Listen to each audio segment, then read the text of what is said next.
ద్వితీయోపదేశకాండము 2వ అధ్యాయము. మరియు యెహోవా నాతో చెప్పినట్లు, మనము తిరిగి ఎర్ర సముద్ర మార్గమున అరణ్యమునకు ప్రయాణమైపోయి బహుదినములు శేయీరు మన్యము చుట్టూ తిరిగితిమి. అంతటా యెహోవా నాకు ఇలాగు సెలవిచ్చెను, మీరు ఈ మన్యము చుట్టూ తిరిగిన కాలము చాలును, ఉత్తర దిక్కుకు తిరుగుడి. మరియు నీవు ప్రజలతో ఇట్లనుము, శేయీరులో కాపురమున్న యాసావు సంతానమైన మీ సహోదరుల పొలిమేరను దాటి వెళ్ళబోవుచున్నారు. వారు మీకు భయపడుదురు. మీరు మిక్కిలి జాగ్రత్తగా ఉండుడి. వారితో కలహపడవద్దు. ఏలయనగా యాసావుకు స్వాస్థ్యముగా శేయీరు మన్యము నేనిచ్చి ఉన్నాను కనుక వారి భూమిలోనిది ఒక అడుగైనను మీకియ్యను. మీరు రోకలిచ్చి వారి యొద్ద ఆహారము కొని తినవచ్చును. రోకలిచ్చి వారి యొద్ద నీళ్లు సంపాదించుకుని త్రాగవచ్చును. నీ చేతుల పనులన్నిటిలోనూ నీ దేవుడైన యెహోవా నిన్ను ఆశీర్వదించెను. ఈ గొప్ప అరణ్యములో నీవు ఈ 40 సంవత్సరములు సంచరించిన సంగతి ఆయన ఎరుగును. నీ దేవుడైన యెహోవా నీకు తోడై ఉన్నాడు. నీకేమియూ తక్కువ కాదు. అప్పుడు శేయీరులో నివసించు యాసావు సంతానపు వారైన మన సహోదరులను విడిచి ఏలతు, ఎసోన్గెబెరు, అరాబా మార్గము నుండి మనము ప్రయాణము చేసితిమి.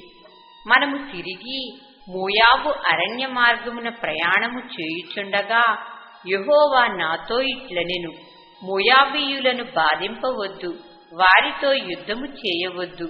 లోతు సంతానమునకు 6 దేశమును స్వాస్థ్యముగా ఇచ్చితిని. వారి భూమిలో ఏదియూ నీకు స్వాస్థ్యముగా ఇయ్యను. పూర్వకాలమున ఏమీయులను వారు 6 దేశములో నివసించిరి. వారు అనాకీయుల వలె ఉన్నత దేహులు, బలవంతులైన బహుజనులు. వారును అనాకీయుల వలె రెఫాయీయులుగా ఎంచబడినవారు. మోయాబీయులు వారికి ఏమీయులని పేరు పెట్టిరి. పూర్వకాలమున హోరీయులు శేయీరులో నివసించిరి. ఇశ్రాయేలీయులు యెహోవా తమకిచ్చిన స్వాస్థ్యమైన దేశములో చేసినట్లు యాసావు సంతానపు వారు హోరీయుల దేశమును స్వాధీనపరుచుకుని తమ ఎదుట నుండి వారిని నశింపచేసి వారి దేశములో నివసించిరి. కాబట్టి మీరు లేచి జెరెదు ఏరు దాటుడి అని యెహోవా సెలవీయగా జెరెదు ఏరు దాటితిమి. మనము కాదేషు బర్నేయలో నుండి బయలుదేరి జెరెదు ఏరు దాటు వరకు, అనగా యెహోవా వారిని గూర్చి ప్రమాణము చేసినట్లు సైనికులైన ఆ మనుష్యుల తరము వారందరూ సేనలో ఉండకుండా నశించు వరకు మనము నడిచిన కాలము 38 సంవత్సరములు. అంతేకాదు, వారు నశించు వరకు సేన మధ్య నుండి వారిని సంహరించుటకు యెహోవా బాహువు వారికి విరోధముగా ఉండెను. సైనికులైన వారందరూ ప్రజలలో నుండి లయమైపోయిన తరువాత యెహోవా నాకు ఇలాగు సెలవిచ్చెను, నేడు నీవు మోయాబునకు సరిహద్దుగా ఉన్న 6 దేశము దాటబోవుచున్నావు. అమోనీయుల మార్గమున వెళ్ళునప్పుడు వారిని బాధింపవద్దు, వారితో యుద్ధము చేయవద్దు. ఏలయనగా లోతు సంతానమునకు దానిని స్వాస్థ్యముగా ఇచ్చినందున అమోనీయుల దేశములో నీకు స్వాస్థ్యము ఇవ్వను. అదియు రెఫాయీయుల దేశమని ఎంచబడుచున్నది. పూర్వమందు రెఫాయీయులు అందులో నివసించిరి. అమోనీయులు వారిని జంజుమ్మీయులందురు. వారు అనాకీయుల వలె ఉన్నత దేహులు, బలవంతులైన బహుజనులు. అయితే యెహోవా అమోనీయుల ఎదుట నుండి వారిని వెళ్ళగొట్టెను గనుక అమోనీయులు వారి దేశమును స్వాధీనపరుచుకొని వారి చోట నివసించిరి. అట్లు ఆయన శేయీరులో నివసించు యాసావు సంతానము కొరకు చేసెను. ఎట్లనగా ఆయన వారి ఎదుట నుండి హోరీయులను నశింపచేసెను కనుక వారు హోరీయుల దేశమును స్వాధీనపరుచుకొని నేటి వరకు వారి చోట నివసించుచున్నారు. గాజా వరకు గ్రామములలో నివసించిన అవీయులను కఫ్తోరులో నుండి బయలుదేరి వచ్చిన కఫ్తోరీయులు నశింపచేసి వారి చోట నివసించిరి.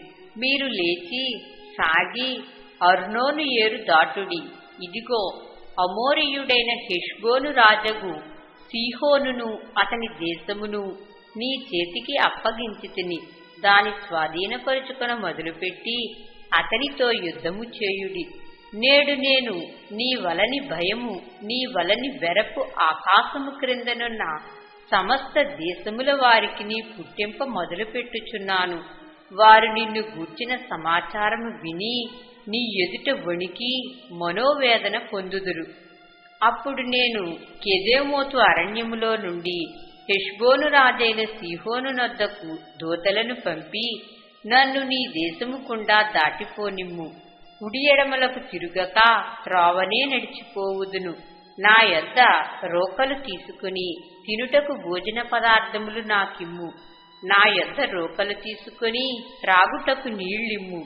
సేయీరులో నివసించు యాసావు సంతానపు వారును ఆరులో నివసించు మోయాబీయులను నాకు చేసినట్లు మా దేవుడైన యెహోవా మాకిచ్చుచున్న దేశములో ప్రవేశించుటకై యొర్దాను దాటు వరకు కాలినడక చేతనే నన్ను వెళ్ళనిమ్మని సమాధానపు మాటలు పలికించితిని.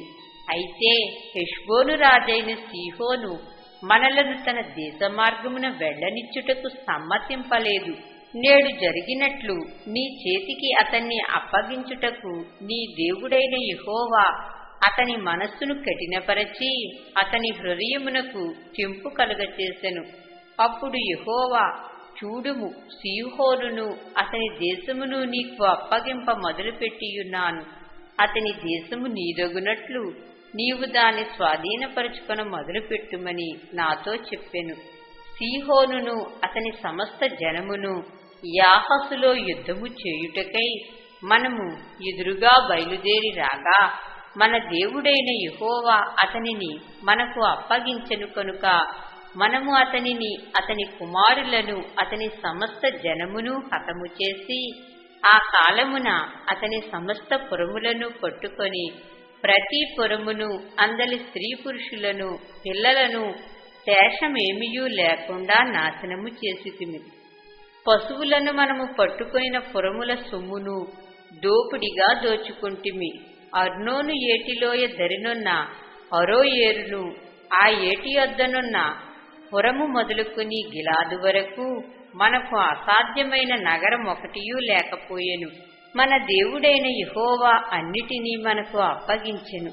అయితే అమోనీయుల దేశమునకైనను యొబ్బోకు ఏటిలోయలోని ఏ ప్రాంతమునకైనను ఆ మన్యములోని పురములకైనను మన దేవుడైన యెహోవా పోకూడదని చెప్పిన మరి ఏ స్థలమునకైనను నీవు సమీపింపలేదు.